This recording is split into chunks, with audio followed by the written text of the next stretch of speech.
ইসলামী ছাত্র শিবিরের উপর তাণ্ডব চালানো হয়েছে, জীবন কেড়ে নেওয়া হয়েছে, পঙ্গু করা হয়েছে, তাদেরকে গুম করা হয়েছে।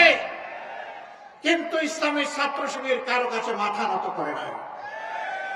শিক্ষা প্রতিষ্ঠানগুলো থেকে ইসলামী ছাত্র শিবিরকে নির্মূল বলে ঘোষণা দেওয়া হয়েছে। এই 5 আগস্টের বিপ্লব সাধিত হওয়ার পরে ইতিমধ্যে ঢাকা বিশ্ববিদ্যালয় সহ বাংলাদেশের 4টি বিশ্ববিদ্যালয়ে ছাত্র সংসদ নির্বাচন অনুষ্ঠিত হয়েছে। আল্লাহর অসীম মেহেরবানিতে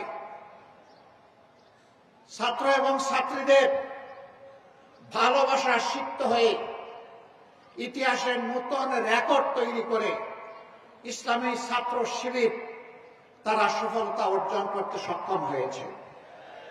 অপপ্রচার করা হয়েছিল ছাত্র শিবির পারবে না, ছাত্র শিবির জিতবে না, ছাত্র শিবির জিতবে ফেসবুকে, বুটে জিতবে অমুক দল। এই অপপ্রচার করা হয় নাই। কেন জিতবে না? বলা হয়েছিল তরুণ যুব সমাজ এদের আদর্শ পছন্দ করে না, এদের কার্যকলাপ পছন্দ করে না, ছাত্রীরা তো একেবারেই না, নস্যি। এই ধরনের অপপ্রচার করা হয়েছিল।